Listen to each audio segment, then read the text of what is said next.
What's going on, everyone? So one of the things that I've talked about very heavily, and many others as well, right, is the Lakers need to get creative, right? Lakers have a lot of needs this upcoming offseason and are really going to have to get creative. They are incredibly limited on assets, right? They have one tradable first-round pick. They have 5 pick swaps. Really, it's like 4 pick swaps if they trade that first.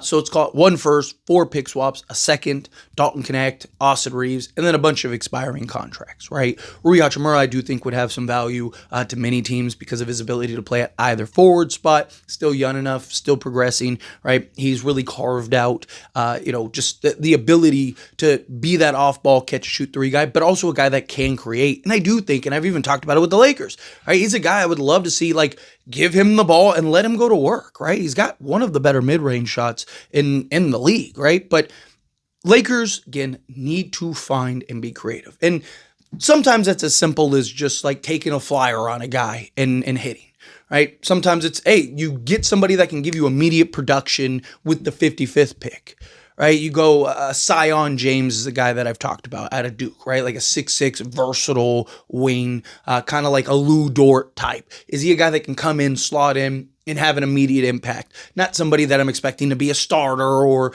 be the third best player on the Lakers or anything like that, but a guy that could just play and give you quality production, quality minutes in a role. A DeAnthony Melton, right? He's a guy that usually would be in the 13 million range, but he's coming off an ACL tear, right? Missed all of last season. He's going to need a prove-it deal. He's going to need kind of a one-year deal where, maybe you can bring him in, right?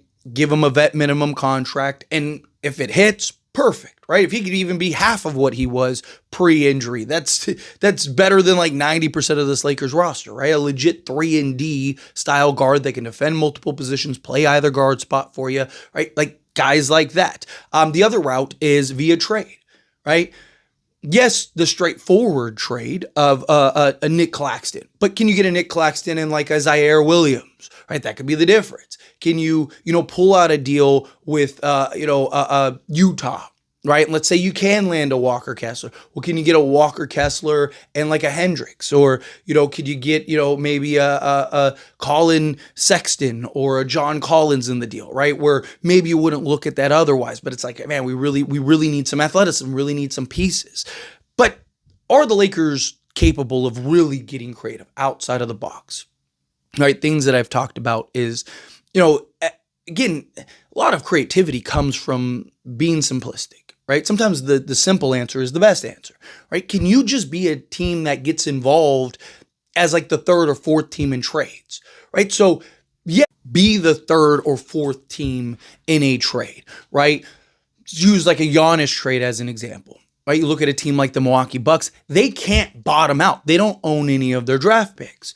But if they were to trade him to, say, a Houston team, right? And it's well, hey, instead of, a Cam Whitmore, wouldn't you rather have, a Rui Hachimura? So why don't you give us, Cam Whitmore and whatever, a Bobby Portis or something, right? And it's maybe you can work. Point is, you can be creative in the sense of maybe you could get a piece or a player or two. If Miami ends up trading Andrew Wiggins to a third team, Miami might not trade Andrew Wiggins to you directly, but maybe you can, do something where it's hey, we'll take, a Andrew Wiggins and we'll give you, a younger player, or we'll give you another asset for a young team, right? Or, even a Brooklyn Nets team, right? Maybe we can't trade for Cam Johnson straight up, but if Cam Johnson goes in a package to, a Milwaukee team, right? Let's say that they trade for you. It's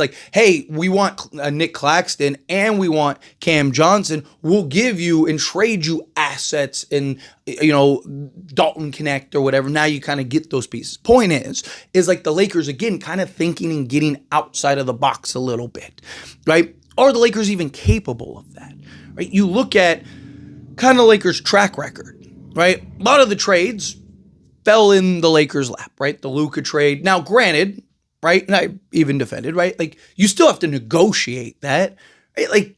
Rob Pelinka still negotiated not giving up Dalton Connect, Austin Reeves, the other first, right? And you could have easily given up all that stuff and it would have made sense and no one would have knocked the Lakers for doing so because you just got Luka Doncic, right? But Lakers were able to keep Austin Reeves and their other first and Dalton Connect, and are going to be able to use that to now go make other moves, make other trades, right? So you look at that situation, but like Lakers, Rob Pelinka in particular, a couple things about this, right? The things that Rob Pelinka usually gets criticism for aren't even Rob Pelinka, right? Like the Russell Westbrook situation, even the Russell Westbrook trade, right? Like the guy traded for Buddy Hield and Miles Turner. The deal was done. And then Jeannie Buss vetoed it because she wanted to see what Darvin Ham could do with Russell Westbrook, right? Because Darvin Ham wanted Russell Westbrook. Saw that go. Both of them are off the roster. And then Rob Pelinka went and turned around and got the Utah trade when everyone said it was impossible, right? And he did it. Right? Like Rob Pelinka's had some good moves, but don't get me wrong, Rob Pelinka's had some blunders, right? Earlier, he's been much better. But earlier in his tenure, right, he was just willy-nilly overpaying for guys. I mean, it was almost like there was no negotiation. It was like the team was like, hey, we'll give you this guy for that guy. And he was like, sure, right? Like, and it just like, or, you know, certain, like even Alex Caruso, letting Alex Caruso go. Like people blame Rob Pelinka for that. That wasn't a Rob Pelinka thing. That was a Jeannie Buss thing. Jeannie didn't want to pay him. Rob Pelinka isn't writing the checks. Jeannie's writing the checks. This is the first year, by the way, that Rob Pelinka will be the president of basketball operations. Now, you might be thinking, I thought he was already the president of basketball operations. No. He was the vice president of basketball operations. Why? Because Jeannie Buss was the president, and she had Kurt Rambis and Linda Rambis all making those decisions and getting in her head, right? This will be the first year that Rob Pelinka doesn't have to verify with Jeannie for all it. Like, he can make and sign off on whatever he needs to make and sign off, right? So we're going to see if Rob Pelinka has that capability, right? Rob Pelinka, giving player options, not great. Rob Pelinka, with the way he handled second round draft picks, not great. They literally created a rule because of how poorly Rob Pelinka handled second round draft picks. Again, Rob Pelinka is not without his faults, but the things that he usually gets criticized for aren't the things that he was responsible for. They were the things that he didn't really even have a say in, right? Like if your boss tells you to do something, you do it, right? Like if not, I'll just find somebody else that'll do it. So, right, Rob Pelinka's not going to lose his job because LeBron James, Anthony Davis went to Jeannie and said, Jeannie, we want, Russell Westbrook, right? So again, and it's all documented. I've even made entire videos showing the documentation. So again, like certain things that Rob Pelinka gets criticized for had nothing to do with Rob Pelinka, but there are a lot of things that you can criticize Rob for. Well, now he is in the driver's seat. So we're going to see, can he finally be the guy that leads the chart and round out this roster? He built the championship team, which I think is funny is people still credit Magic Johnson for that championship team. Magic Johnson left the year prior, right? And he also gave away his Vaca Zubat, let Julius Randle go. I know, certain Julius Randle it was like a snowball effect that eventually allowed us to land LeBron James, but you still could have gotten assets for him, right? Like there's still things that, were bad prior to Rob, right? And then Rob built the championship contending team. We won the championship. And that was even after the Lakers waited around for Kawhi Leonard. Remember? Lakers waited, missed out on a bunch of free agents that they could have gotten.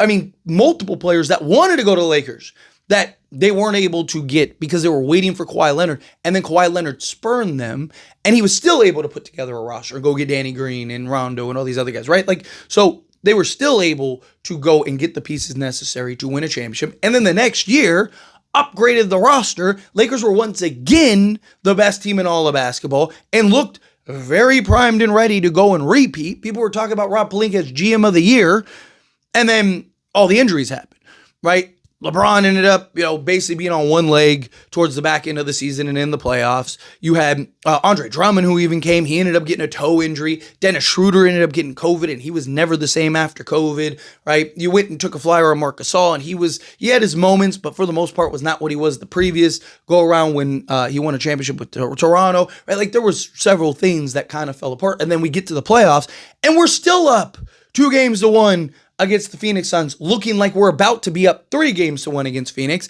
and then Anthony Davis goes down, and that was it, right? And LeBron's making, Jay Crowder look like his son and all that stuff. It was just, it looked great in the moment, but then it kind of fell apart pretty quickly. So hopefully the Lakers are able to find and be creative.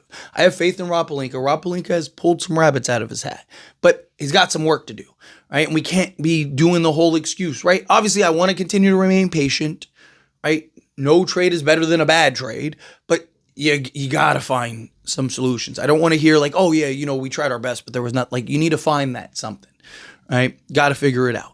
No team wants to help the Lakers. No team wants to. So that's your job to negotiate, to use leverage, right? You want us to sell the farm for a center. It's fine. We'll just go get a Clint Capella and a, Jericho Sims or something like that, or Brook Lopez or whatever, right? We don't have to overpay for your guy. We'd love your guy, but hey, if that's where you're at, we're going to go over here. And then if you're stuck with them, you're stuck with them. Good luck, right? Figure it out. But anyway, as always, this is a discussion. Pass a question on you. Let me know your thoughts and opinions down in the comments.